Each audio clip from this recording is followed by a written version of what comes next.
ইয়াকুব আলাইহিস সালামের একটা মা মরা সন্তান ছিল, নাম হযরত ইউসুফ নবী।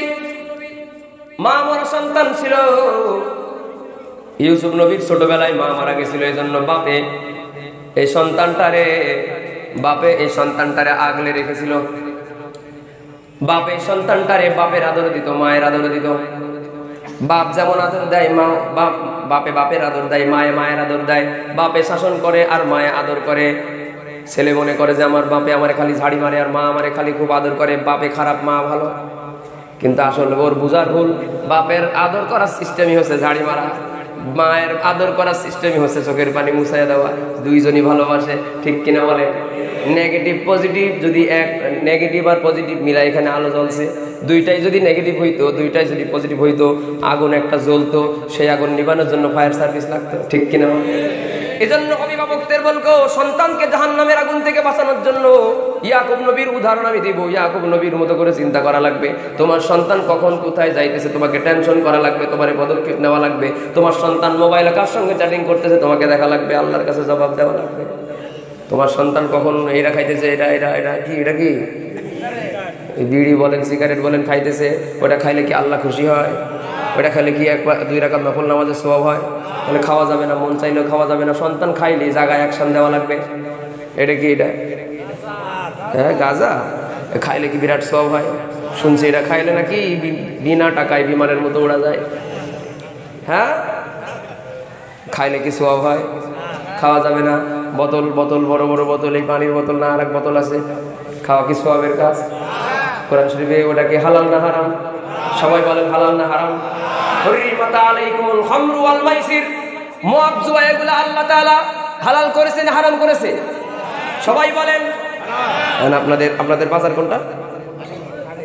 নেই, আশেপাশের বাজার বলরামপুর বাজার। বলরামপুর বাজারে কি মদ বিক্রি করার দোকান আছে? হ্যাঁ, বিক্রি করলে পুলিশ ওরে ছাড় দেয়। কিন্তু যদি কোনো এমন সিস্টেম হয়ে যায় যে বলরামপুর বাজারে একটা বিরাট বড় মদের দোকান হবে, আপনারা কে খুশি হবেন?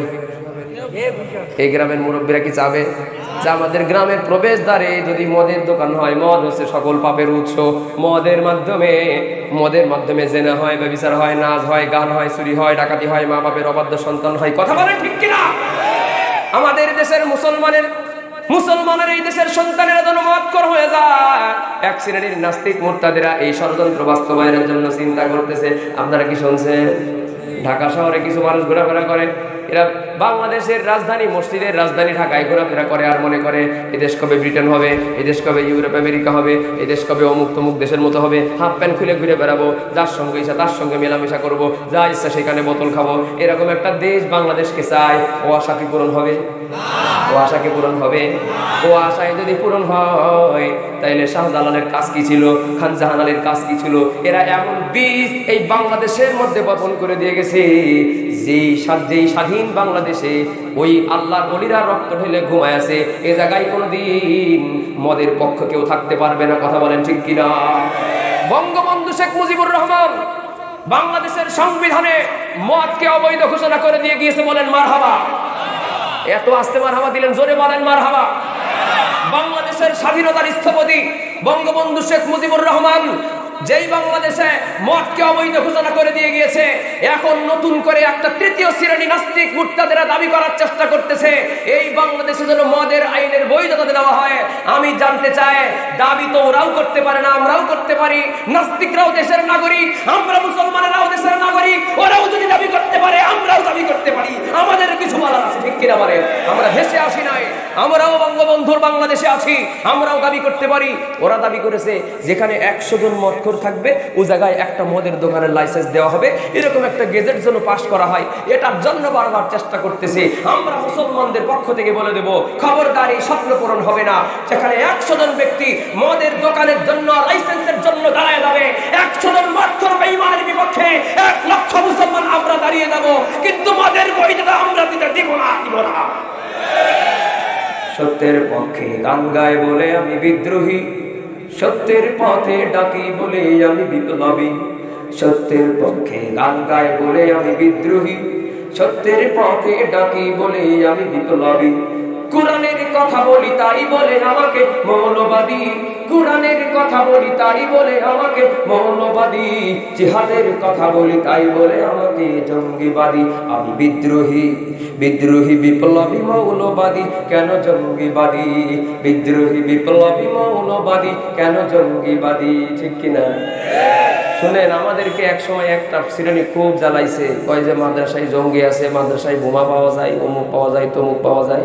আমাদের সরকার বারবার তাহকিক করে অ্যানালাইসিস করে দেখেছে, আরে মাদ্রাসায় খালি মিসওয়াক ছাড়া কিচ্ছু পাওয়া যায় না, খালি নাস্তিকরা এদেরকে হয়রানি করার জন্য ষড়যন্ত্র করে।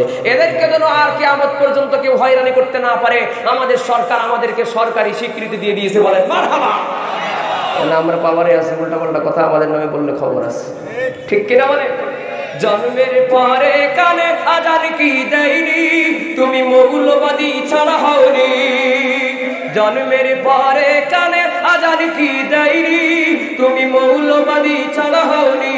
তবে মরণের পরে জানাজা পড়াবে, মরণের পরে জানাজা পড়াবে, তখন কোথায় পালিয়ে যাবি? বিপ্লবী বিদ্রোহী মৌলবাদী, কেন জঙ্গিবাদী? বিদ্রোহী বিপ্লবী মৌলবাদী, কেন জঙ্গিবাদী? বেহায়া নারীর এই কেমন কথা, বোরকা দেখলেই মাথায় ব্যথা। বেহায়া নারীর এই কেমন কথা, বোরকা দেখলেই মাথায় ব্যথা। তবে পর্দার কথা যদি বলি, তবে পর্দার কথা যদি বলি, তখন হই আমি ফতোয়াবাজি। বিপ্লবী বিদ্রোহী মৌলবাদী, কেন জঙ্গিবাদী? বিপ্লবী বিদ্রোহী মৌলবাদী, কেন জঙ্গিবাদী? কুরআনের কথা বলি তাই বলে আমাকে মৌলবাদী, কুরআনের কথা বলি তাই বলে আমাকে মৌলবাদী। জিহাদের কথা বলি তাই বলে আমাকে জঙ্গিবাদী। আমি বিদ্রোহী, বিপ্লবী বিদ্রোহী মৌলবাদী, কেন জঙ্গিবাদী?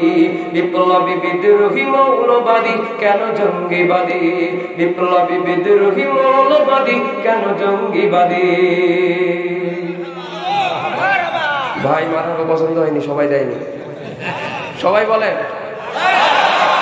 না। আগেই সিরকুট দিয়ে রাখছে, বাড়িওয়ালা নাইরে বাড়ি শুনতে চায়। শ্রোতা তো আমার পছন্দ হওয়া লাগবে। এই শ্রোতা হাততালি শ্রোতা না মারহাবা শ্রোতা, এটা তো আমার দেখা লাগবে। আমরা কি হাততালির লোক না মারহাবার লোক? গজল শুনে তো মারহাবা স্বতঃস্ফূর্ত ভাবে দিলে বুঝতাম যে না, এই শ্রোতারা আসলে বাড়িওয়ালা শুনতে চায়। সবাই আরেকবার জোরে বলেন মারহাবা। ওয়াজ কিন্তু প্রায় শেষ পর্যায়ে, আপনারা কোনো টেনশন করেন না, ওয়াজ প্রায় শেষ পর্যায়ে। হ্যাঁ, কয় মিনিট করবো আর আপনারা সময় বলেন? 2 মিনিট, 2 ঘন্টা? ও আমার গলায় সম্ভব না, আরো কম সময় হবে। এটা প্যাকেজ নিয়ে উঠছি আর কি, এটা আয়াতের প্যাকেজ নিয়ে উঠছি না, এই প্রায় শেষ পর্যায়ে আর কি, অল্প কিছু সময়ের ভিতরে শেষ হয়ে যাবে। তারপরে যদি আপনারা গজল টজল শুনতে চান, ওটাও শোনাবো ইনশাল্লাহ শেষে। তারপরে মোনাজাত করে বাড়ি চলে যাবো। আবার কবে দেখা হবে জানি না। আল্লাহ আমাদের মোনাজাত পর্যন্ত বসার তৌফিক দান করুন। মুসলমান ভাইয়েরা আমার, হযরতে ইয়াকুব আলাইহিস সালাম মা বড় সন্তান ইউসুফ নবীরে নিজে কোলে পিঠে মানুষ করতেছে, কারণ সৎ ভাই আছে, ওরারে দেখতে পারে না। নিজে কোলে পিঠে করে মানুষ করতেছে, নিজের কাছে ঘুম পড়ায় রাখে, নাবালেক সন্তান, পিচ্চি সন্তান। এখানে যারা বাবা হয়েছেন তারা জানেন, একেবারে ছোট ছোট বাচ্চাগুলো ঘুমের ঘরে কখনো হেসে ফেলে, কখনো কেঁদে ফেলে, তাই না? ওর দিকে তাকায় থাকবেন, দেখবেন হুট করে হেসে দিয়েছে। আপনি মনে করতেছেন আপনারা দেখে হাসছি, আপনি একটু দাঁত বের করবেন, দেখেন যেন ওর হাসি আবার বন্ধ হয়ে গেছে, আপনি তো বিয়া কম। আবার দেখবেন কখনো কাঁদতেছে, তাড়াতাড়ি কোলে নিতে যাবেন, দেখবেন কোলে নেওয়ার আগে কান্না বন্ধ হয়ে গেছে। ঘুমের ঘরে বাচ্চারা কখনো হাসে, কখনো কান্দে, এগুলোরও ব্যাখ্যা আছে, ওরা আর ওয়াজে বলার টাইম নাই। বাচ্চারা কখনো হাসে, কখনো কান্দে, কথাটা কি সত্য না মিথ্যা? যারা বাবা হয়েছে তারা জানে, যারা বাপ হয়নি ওরা বুঝবে কেমনে? ও গোপালপুর এলাকার মুসলমান, ইয়াকুব নবী সন্তানদের ঘুম পড়াইয়া গভীর রাজনীতিতে ঘুম থেকে উঠছে, কারণ আল্লাহর পক্ষ থেকে ফরমান আসছে, ইয়া আইয়ুহাল মুযাম্মিল কুমিল লাইলা ইল্লা কলিলা নিসফাহু আও ইনকুস মিনহু কলিলা আও জিদ আলাইহি ওয়ারাত্তিলিল কুরআন তারতিলা। সব নবীর আমলে তাহাজ্জুদের নির্দেশনা ছিল। ইয়াকুব নবীরে আল্লাহ বলা দিয়েছেন, কম্বল ফালা দাও, বিছানা ফালা দাও, লেপ কম্বল বিছানার মায়া ত্যাগ করে দাও। শেষ রজনীতে শেষ আসমানে, সপ্তম আসমানে আমি আল্লাহ সে ডাকাডাকি করতেছি, আর তুমি নবী হইয়া কেমনে ঘুমাও? উঠে যাও, তোমার সঙ্গে আমার কিছু আলাপ আলোচনা আছে। বলেন না আল্লাহু আকবার। আসসালাতু মিরাজুল মুমিনিন, নামাজ হচ্ছে মুমিনের মেরাজ। নামাজের মধ্যে বান্দার সঙ্গে আল্লাহর গল্প হয়।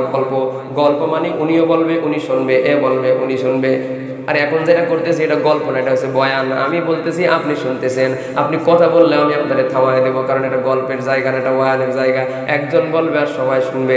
আর গল্প হচ্ছে এই যে এখানে ওঠার আগে মাদ্রাসায় বসে বসে গল্প করতেছিলাম, ওনারা বলতেছে, আমি শুনতেছি, আমি বলতেছি, উনি শুনতেছে। নামাজের মধ্যে মুমিনের সঙ্গে আল্লাহর এমন একটা ভাব হয়ে যায় যে আল্লাহ বলে বান্দা শুনে, বান্দা বলে আল্লাহ শুনে। আল্লাহু আকবার। নামাজের মাধ্যমে আল্লাহর সঙ্গে বান্দার গল্প হয়, ভালোবাসার কথা হয়, সুখ দুঃখের কথা হয়, প্রেমের কথা হয়।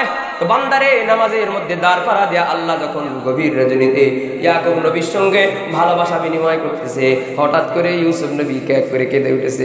তো ইয়াকুব নবী নামাজের ভিতরে ওনার মাথাটা ওদিকে কি হইলো দিয়ে ছেলেটা না, ঠিক আছে, আবার সামনে দেখাচ্ছে, আমার দিকে তাকা, মাথাটা একটু দিকে ঘুরছে, আবার সামনে আসছে। মাসআলা হলো, নামাজের ভেতরে যদি সিনা ঘুরে যায়, সিনা বুঝেন তো, সিনা ঘুরে যায়, মুখটা ঘুরে যায়, তাহলে নামাজ ভেঙে যাবে। আর যদি সিনা না ঘুরে কেবলায় থাকে, আর যদি মাথা ঘুরে, তাহলে নামাজ ভাঙবে না, কিন্তু নামাজ মাকরুহ হয়ে যাবে। আপনারা এবার ফতোয়া দেন তো, ইয়াকুব নবীর নামাজ কি ভাঙছে? তো কি হয়েছে? কি হয়েছে? কিন্তু আল্লাহ মাইন করেছে, নবী মাকরুহ করবে কে? এখন আপনারা অনেকে মনে করতেছেন যে তাহলে নামাজ যেহেতু ভাঙে না, নামাজ মাকরুহ হয়, তাহলে কালকের থেকে আমিও নামাজের দিকে দিকে তাকাবো, মাকরুহ তো হইতেছে। এই ওয়াজ কি আমি করছি? মাকরুহ তো নিষিদ্ধরই একটা পর্যায়, এটা তো আর বৈধতার হালালের কোনো পর্যায়, এটা হারামেরই একটা পর্যায়। তো দেখেন ইয়াকুব নবী অনিচ্ছাকৃত মাকরুহ করার কারণে কি হয়েছে। আল্লাহ তাআলা ফেরেশতাদেরকে ডাক দিয়ে বলে, ও ফেরেশতারা, ঘটনা কি হইল?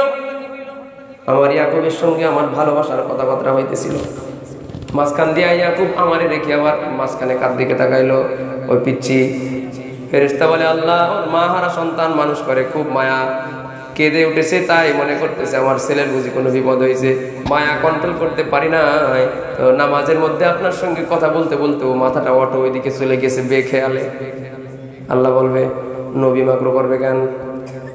আল্লাহ ফেরেশতাদের বলে, নবী মাকরুহ করবে কেন? আমার বান্দার সঙ্গে আমার মহাব্বত হইতেছিল, এর মধ্যে যে ভাগ বসাইছে, ওরে আমার নবীর সামনের থেকে, চোখের সামনে থেকে আড়াল করে দিব। আল্লাহু আকবার কন্যা। নামাজের মধ্যে যাদের এদিক ওদিক তাকানো চিন্তা ভাবনা আছে, ভালো করে শোনেন। নামাজের মধ্যে বসে বসে দোকানের হিসাব কষেন, মাঠের হিসাব কষেন, গেছেন নামাজ পড়তে, ও জায়গাও দুনিয়া চিন্তা করেন, ভালো করে ওয়াজটা শুনেন, উঠে যাবেন।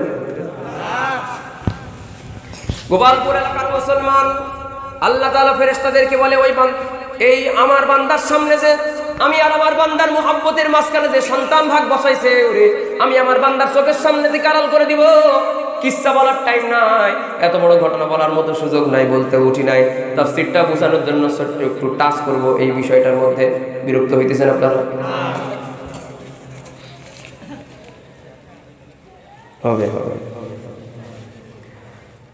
হযরতে ইয়াকুব আলাইহিস সালাম এই কাজ করার কারণে আল্লাহ বলে, আমার ভালোবাসার মাঝে যে ইউসুফ ভাগ বসাইছে, করে আমি বাপের চোখের থেকে আড়াল করে দেব।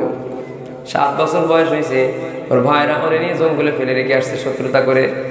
রক্তমাখা কাপড় নিয়ে আসে বাপের কাছে দিয়ে বলে, আব্বা আপনার ছেলেরে বাগে খাইছে। আসলে কি বাগে খাইছে? বাপে বুঝে ফেলছে। বাপেরা বুড়ো হয়ে গেলে অনেক কিছু বুঝেও না বোঝার ভান করে বসে থাকে। ছেলেরা মনে করে আব্বা বুড়ো হয়ে গেছে, কিছু বোঝে না, আব্বা সবই বোঝে, তোমার মতো কাল পার করে আসছে। কিন্তু ওরা এখন আর কিছু করার নাই, তাই চুপচাপ বুঝেও না বোঝার ভান করে। ঠিক কিনা বলে? সবই বোঝে, তোমার তো বেশি বোঝে। ইয়াকুব নবীও বলছে, কিন্তু কিছু করার নাই, কেন্দে কেন্দে চোখটারে অন্ধ বানাইছে। ওখান থেকে ছেলেটারে কারা কুড়ে পাইয়া গোলাম হিসেবে বাজারে উঠাইলো। ওখান থেকে আবার বাদশার দরবারে গোলাম হিসেবে নিয়ে হাদিয়া দিল। বাদশারে বললো, এই দেখেন কত সুন্দর একটা গোলাম আপনার জন্য ক্রয় করেছি। বাদশা বলে, কি বলো, কোনো গোলাম আবার এত সুন্দর হয় নাকি? বলেন না আল্লাহু আকবার। গোলাম আবার এত সুন্দর হয় নাকি? এ হয়তো কোনো ভালো ফ্যামিলির সন্তান, ভাগ্যের নির্মম পরিহাস হিসাবে ও হয়তো হারাইটা গেছিল, আজকে গোলাম হয়ে গেছে, কিন্তু ও কোনো গোলাম নয়, ও ভালো ফ্যামিলির সন্তান। এরে আমি গ্রহণ করলাম এবং কোনো গোলামের সঙ্গে এরে বসবাস করতে দেব না। আমার তো কোনো ছেলে মেয়ে নাই, আমার বাড়ির সন্তানের মতো লালন পালন হবে। সুবহানাল্লাহ। ওয়া মাকারু ওয়া মাকারাল্লাহ ওয়াল্লাহু খায়রুল মাকিরিন।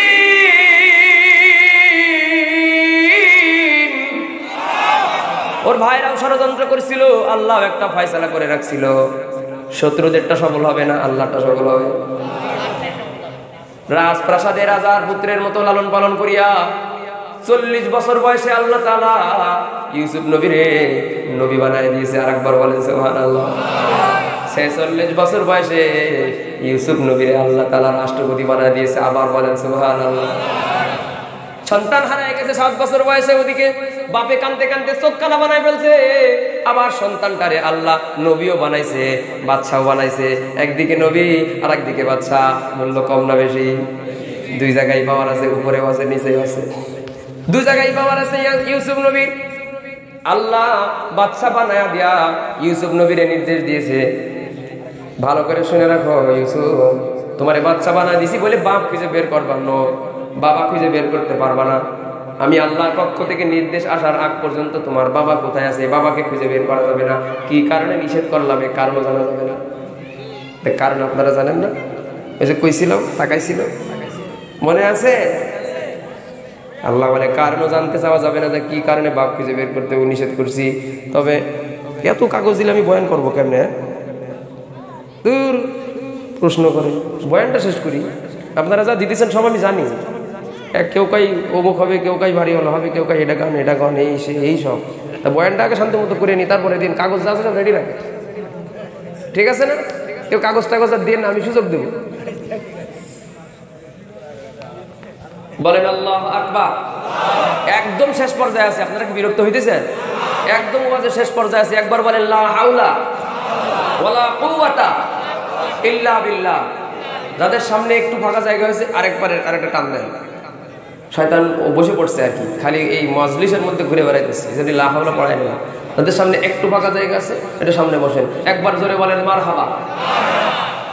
ও মুসলমান, আল্লাহর পক্ষ থেকে ফরমান এসে গেছে, ইউসুফ যাও বাবা খুঁজে বের করো। এবার যাও বাবাকে খুঁজে বের করে নিয়ে আসো। এবার যাও বাবা। আপনারা কি বুঝতেছেন আমার কথা? আমার মনোযোগ নষ্ট করে দিয়েছে কিন্তু পাবলিক।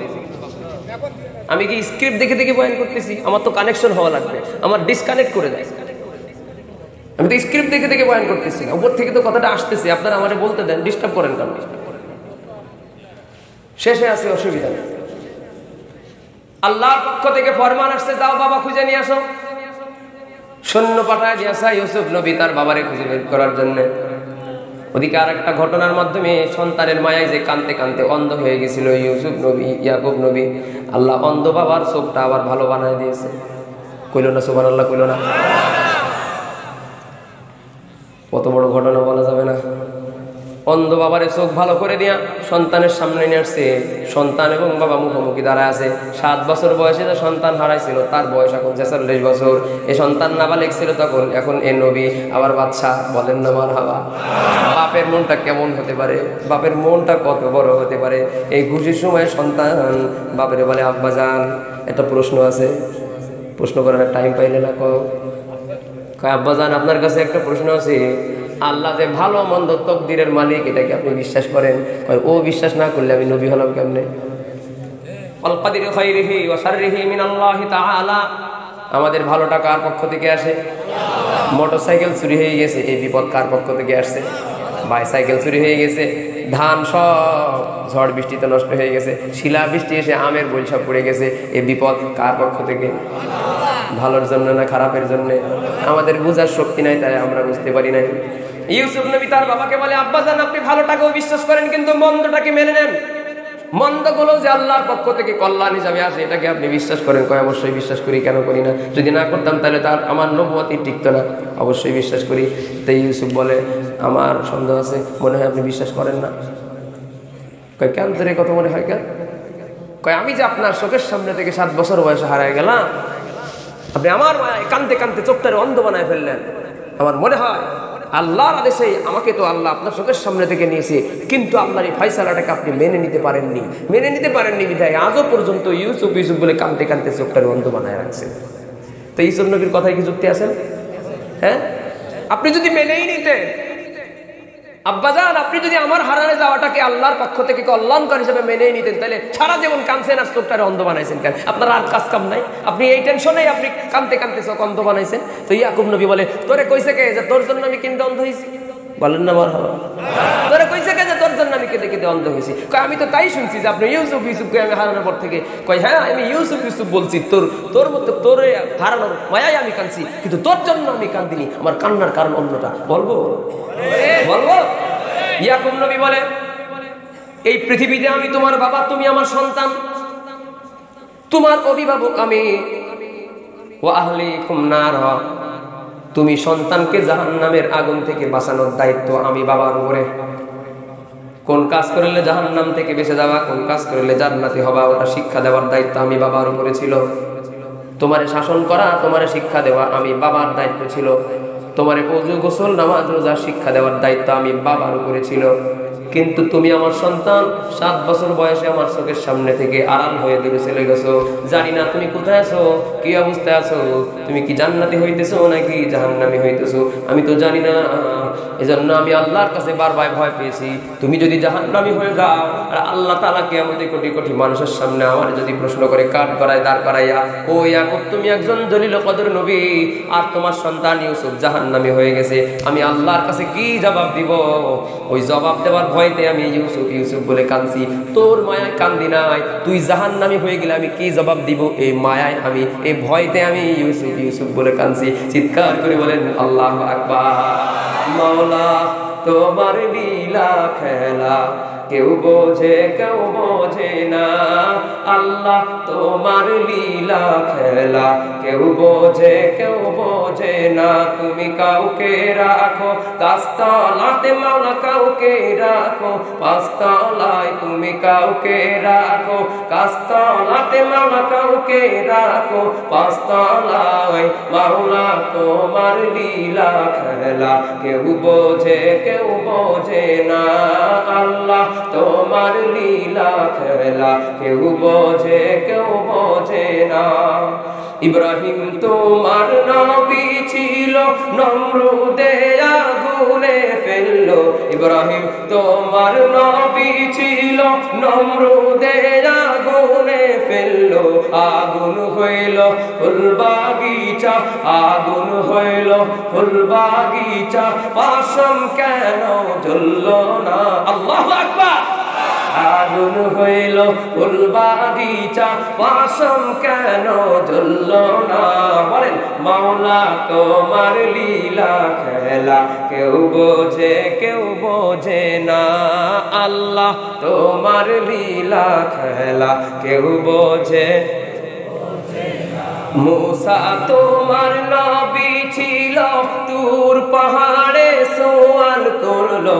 মুসা তোমার নবী ছিল, তুর পাহাড়ে সওয়াল করলো। তোমার নূরে পাহাড় জ্বললো, মুসা কেন জ্বললো না? আল্লাহু আকবার। তোমার নূরে পাহাড় জ্বললো, মুসা কেন জ্বললো না? মাওলা তোমার লীলা খেলা কেউ বোঝে না। তুমি কাউকে রাখো গাছতলাতে মাওলা, কাউকে রাখো পাঁচতলায়। মাওলা তোমার লীলা খেলা কেউ বোঝে না, আল্লাহ তোমার লীলা খেলা কেউ বোঝে না। মারহাবা বলেন। রাগ করছে? খুশি হয়েছে? শুনেন, জাহান্নামের আগুন থেকে বাঁচানোর দায়িত্ব অভিভাবকদের উপরে আছে, তার অধীনস্থদেরকে বাঁচাতে হবে। ইয়াকুব নবী আমাদেরকে শেষ পর্যন্ত এটাই শিক্ষা দিয়েছেন। আল্লাহ কোরআনে এটাই বলেছে, বাঁচাও সন্তানদেরকে বাঁচাও। অভিভাবক, আপনার সন্তানের, আপনি মারা গেলেও কি খাবে, কোথায় থাকবে এই চিন্তা করেন। আপনাদের এটাও চিন্তা করতে হবে যে আমার সন্তানের এখন বয়স হয়েছে, ওর এখন ওযুর ফরজ শিক্ষা দেওয়া দরকার, ওর এখন গোসলের ফরজ শিক্ষা দেওয়া দরকার, কারণ সাবালক হওয়ার টাইম হয়েছে। ওর এখন নামাজের নিয়ম কানুন শিক্ষা দেওয়া দরকার। ওর এখন বয়স্ক, প্রাপ্তবয়স্ক হয়েছে। এখন আপনি চিন্তা করতেছেন আমি বাপে সন্তানের এগুলা কেমনে শিক্ষা দেব? আমি তো নিজেই পারি না। আবার এরকম লজ্জাজনক মাসআলা আমি সন্তানকে কেমনে শিক্ষা দেব? তাই না? তাহলে আমার কাছে এক্ষেত্রে একটা সুন্দর পরামর্শ আছে, প্যাকেজ পরামর্শ। এই পরামর্শটা গ্রহণ করলে আপনার পক্ষ থেকে দায়িত্ব পালন করা সহজ হয়ে যাবে। আমি কি বলবো? এই যে আপনাদের এখানে যে মাদ্রাসাটা গোপালপুর কেরাতুল কোরআন হাফিজিয়া মাদ্রাসা, এই মাদ্রাসা প্রতিষ্ঠা করাইছে কে? করাইছে কে? কে করাইছে? আমাদের সভাপতি সাহেব করছে? যারা জমি দিছিল ওরা করছে? আলমগীর ভাই করছে? মাদ্রাসা করাইছে কে?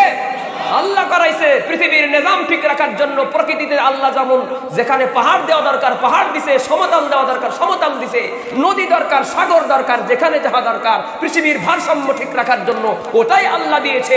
ঠিক তদ্রূপ ভাবে যেখানে মসজিদ দরকার আল্লাহ সেখানে মসজিদ দিয়েছে, যেখানে নতুন করে মাদ্রাসা হওয়া দরকার পৃথিবীর ভারসাম্য ঠিক রাখার জন্য আল্লাহ সেখানে মাদ্রাসা, এই গোপালপুর মাদ্রাসা চালু করে দিয়েছে। ঠিক কিনা বলে? এটা এই এলাকার কবরবাসীদের জন্য দরকার ছিল, তাই আল্লাহ দিয়েছে। আপনারা কেউ যদি এই মাদ্রাসার পক্ষে নাও থাকেন, আল্লাহ যেহেতু চালু করাইছে এটা কায়েম রেখেই দেবে। ঠিক কিনা বলে? এলাকার কেউ যদি মাদ্রাসার পক্ষে না থাকে, বাইরের লোক নিয়ে এসে হলেও আল্লাহ মাদ্রাসা প্রতিষ্ঠা করাই দেবে। কিন্তু আমি জেনে খুশি হয়েছি এই এলাকার প্রত্যেকটা মুরব্বীরা এই মাদ্রাসার ব্যাপারে আবেগপ্রবণ, মাদ্রাসাকে অন্তর দিয়ে ভালোবাসে। আল্লাহ সবাইকে জাযা খায়ের দান করুন, বলে আমিন। আপনার সন্তানের পক্ষ থেকে দায়িত্ব পালন করার জন্য আপনার সন্তানরা এই মাদ্রাসায় ভর্তি করে দেন। তাইলে ওই উস্তাদরাই আপনার সন্তানদের শিখাই দেবে ওযুর ফরজ কয়টা, যেটা আপনার দায়িত্ব ছিল উস্তাদ ধরে শিখাই দিয়েছে। মারহাবা বলেন। আপনার সন্তানের গোসলের ফরজ আপনি জীবনেও শিখাইতে পারবেন, এটা লজ্জাজনক মাসআলা। ওর উস্তাদেরা মাদ্রাসা থেকে ওরে শিখাই দিবে, আব্বাজান তোমার বাপের পক্ষ থেকে আমরা তোমারে শিখাই দিলাম এটা হচ্ছে গোসলের ফরজ। আপনার মেয়ের মহিলা মাদ্রাসায় দিয়ে দেন, ওরে হায়েজ নেফাসের মাসআলা শিখাই দেবে। ওর জীবনের জন্য এটা বহুত বড় গুরুত্বপূর্ণ বিষয়। কথা বলেন ঠিক কিনা? ও গোপালপুর এলাকার মুসলমান, এই এলাকার মাটির উপরে একটা মাদ্রাসা থাকা যে কত দরকার। এই এলাকার মাটির নিচে যারা চলে গেছে এরা জানে মাটির উপরে একটা মাদ্রাসা থাকা কত দরকার। মুসা কালিমুল্লাহ একটা কবরের পাশ দিয়ে হেঁটে যায়, তাকে কবরের মধ্যে আযাব হইতেছে। কিছুক্ষণ পরে আবার হেঁটে আসে, তাকে কবরের মধ্যে আর আযাব নাই। তো উপর থেকে মুসা নবীর কল লাগায় বলে, একটু আগে দেখলাম তোর কবরে আযাব হইতেছে, এখন আর আযাব হইতেছে না, ঘটনা কি? ও বলে আজ থেকে 6 বছর আগে আমি ইন্তেকাল করেছি, স্ত্রীর কাছে ওসিয়ত করেছিলাম আমি তো জাহান্নামী। তোমার গর্ভে আমার যে 6 মাস বয়সী সন্তানটা আছে ও দুনিয়ায় ভূমিষ্ঠ হওয়ার পরে ওরে একটু আল্লাহর কালাম শিখায়। আমার সন্তানের বয়স 6 বছর হয়ে গেছে, আমার স্ত্রী আমার সন্তানটারে নিয়া এই মাদ্রাসার মতো এরকম একটা দ্বীনি শিক্ষা প্রতিষ্ঠানে নিয়া উস্তাদের কাছে গিয়া 6 বছরের সন্তানটারে দিয়ে বলেছে আমার এই সন্তানটারে একটু আল্লাহর কালাম শিখায় দেন। উস্তাদের কাছ থেকে আমার সন্তান প্রথম দিনে শিখছে বিসমিল্লাহির রহমানির রহিম। পড়েন বিসমিল্লাহির রহমানির রহিম। মা এবার সন্তানটারে কোলে করে বাপের কবরের মাথার কিনারায় দাঁড় করা দিয়ে বলে, তোমার বাবা ঘুমায় আছে, বাবার জন্য দোয়া করো। সন্তান এবার 2 হাত উঠায় আল্লাহর কাছে বলে বিসমিল্লাহির রহমানির রহিম, বিসমিল্লাহির রহমানির রহিম। পরম করুণাময় অতি দয়ালু আল্লাহর নামে শুরু করছি। পরম করুণাময় অতি দয়ালু, তুমি পরম করুণাময়, তুমি দয়ালু।